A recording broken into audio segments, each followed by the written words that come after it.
I would like to say at the very beginning of this course how delighted I am that you've joined this course. I'm an educator, you're an educator, we're all teachers, and we realize we teachers, we're overworked, underpaid, we have no money, no time, and very little energy. And so the fact that you've decided to take this particular course and utilize your valuable time to get into this particular topic says a lot to me, and I'm going to do everything I can to make sure that you get every penny value worth out of this particular course. And so this topic is a sensitive topic, and yet at the same time, as you begin to look at the research, it's a very encouraging topic. I just read here what the course title is, and that is Promoting Academic Achievement Among African American and Latino Boys and Girls and Other Students of Color. And you're going to learn some skills, some techniques, and obtain some perspectives and realization of some outstanding research that will make you that type of educator that can advance the academic performance of an African American and a Latino. Let's go ahead, and I want to go ahead and show you what we're going to cover in this particular lesson. We'll talk about the structure of this course first, and then who this course is for.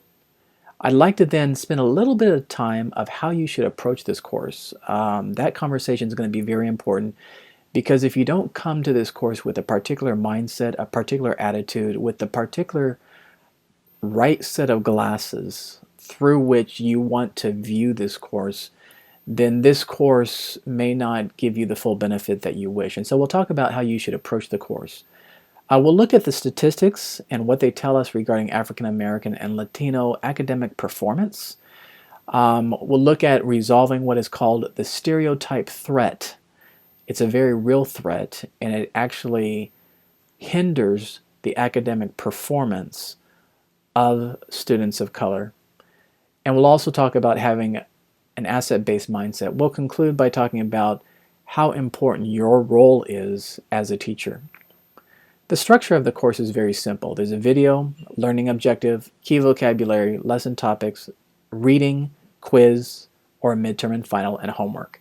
This particular first lesson has all 7 of these components, and whenever these components exist in a lesson, they exist in that order, and so you'll get very familiar with the pattern of these lessons, and that familiarity will help you go through the course and obtain the concepts as quickly as possible. It's assumed that you have a teaching credential and a bachelor's degree. As a result, this course is a graduate level course. And so critical thinking skills, innovation, assessment, analysis, and research, these are all things that are characteristic of graduate level courses. And when we grade people very consistently according to a rubric that we have. If you look at the left side, you'll notice writing samples are 40%, quizzes are 20% of your grade, the final exam will be 20% of your grade, and the final project, again, looking down the left column, is 20% of your grade. If you look at the 3 columns beginning at the very top row, you'll notice it says 1 below average, 2 proficient, 3 distinguished. When we grade, we actually grade according to the level of effort, analysis, insights, application, and scenarios that you articulate in your writing samples. And so we hope all of you would aim to get a 3 on all your writing assignments. That is, you would aim to be distinguished. And it's very simple to do. All you have to do is reflect on the concepts you've learned, apply them to your particular classroom. Make sure you apply it to your experience in your classroom, and then articulate scenarios where you yourself have used some of the concepts to actually promote the academic performance of your students. This class is for teachers, administrators, and parents, and quite honestly, it's for anyone who wants to close the achievement gap for students of color. I'd like to talk to you a little bit about how to approach this course, and really I hope you would put on your research hat. We know talking about race is a very charged topic, and anyone who's lived in America for any period of time, whether you've watched the news, the media, looked at police shootings, looked at presidential candidate elections, the whole topic of race can become very charged. This course is not a charged course. It's not meant to polarize people of different races.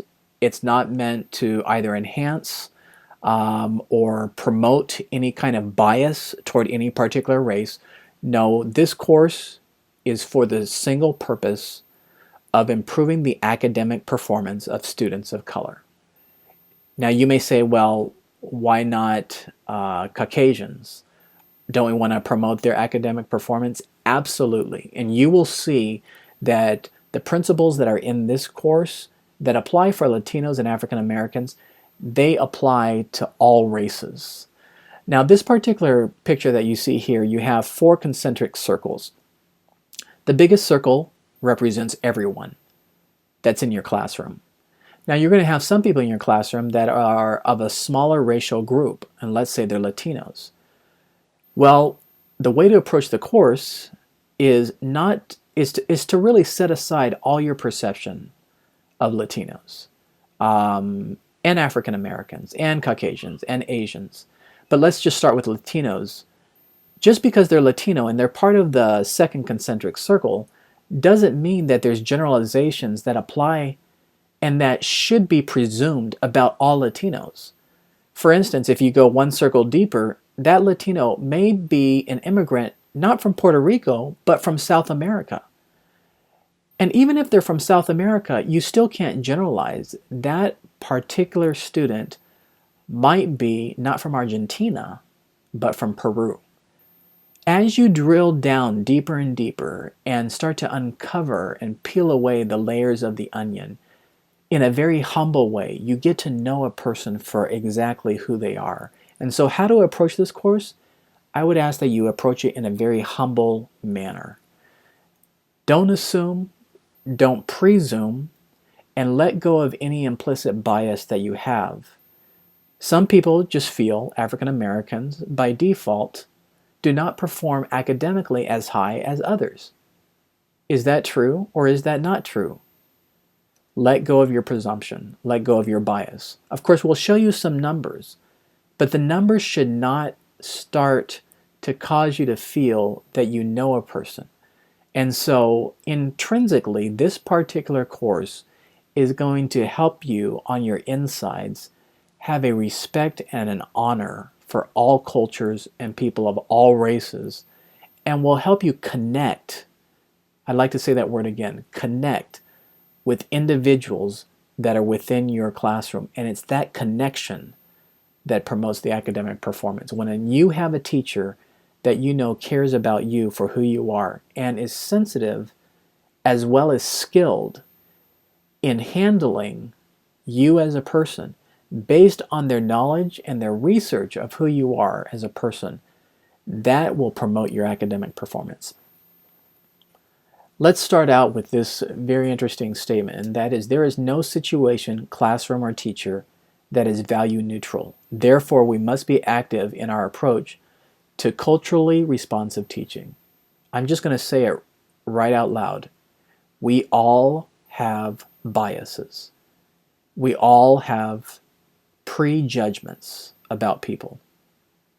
It's just the way it is. When you walk into a grocery store and someone passes you, there's something about their height, their race, their color. If they're wearing glasses, they're not wearing glasses, the type of shoes they wear. There are particular details that will cause a knee-jerk reaction within you about that person. And so, how to approach this course? Approach it with the realization we have prejudices.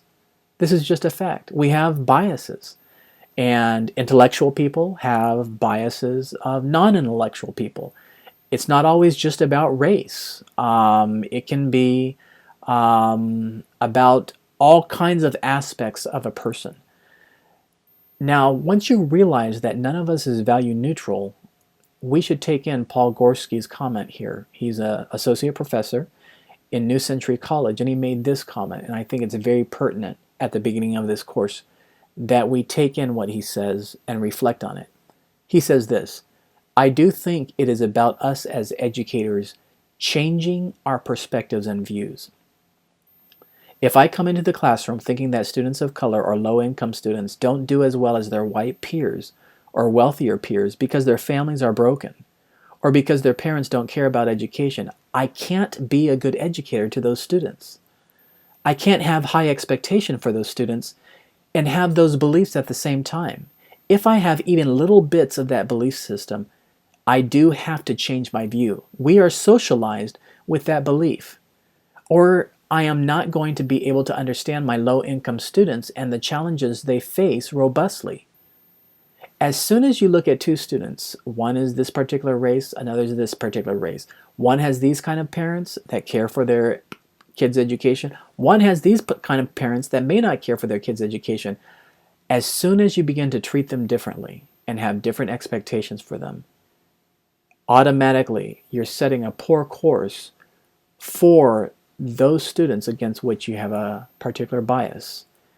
Therefore, this course is really a call to all educators that we cannot just stand by and not do anything about this particular issue. And so let's talk about this a little bit more, because some teachers say, hey, you know what, I think it's great to be colorblind. But actually, you'll do some research and you'll look in this lesson, it's actually not okay to be colorblind. If you're an African American male teacher and you have an Asian teenage girl in your course, you have to recognize just being colorblind and treating that person the same way as you would treat a Latino male in your course really ignores the fact that each person is an individual and needs particular attention in particular skilled ways. And so let's go ahead and add a little color to your classroom here. This is your classroom, you're the teacher, there's an African American and there's an Asian. Let me ask you this. Which one do you think will perform better in your class in mathematics? Now some of you are thinking, that's not a good question. That's not a fair question. Some of you are automatically thinking, it's probably the Asian. Or maybe some of you are thinking, well, the Asian's not wearing glasses, but the African American is wearing glasses and actually is paying attention. And the Asian is actually turned around in their seat and trying to distract the girl behind them. Okay, you will get all kind of internal thought processes that go within you. Whatever your response was when I asked that question, which one will do better in mathematics? You have to recognize that we're not value neutral and that we have biases and triggers that cause us to think a particular way toward particular people. And so let's go ahead and continue a little bit. Every person, when you peel the onion of that person deeper and deeper, has particular characteristics, and I would say this, particular strengths that will help them in their academic performance. And I want to basically impress you with three main points. These are themes that you'll see throughout this course. Let's say you're a teacher, you have an African American boy named Johnny. This course will help you to do three things. Number one, it'll help you to know yourself. So if you're a Caucasian female teacher and you have this African American boy, you should not devalue your race, nor should you be embarrassed or feel like that you can't perform as well as an African American teacher. Statistics do not show that African American teachers do better and promote higher academic performance than Caucasian white teachers when teaching an African American student. The research just is not there.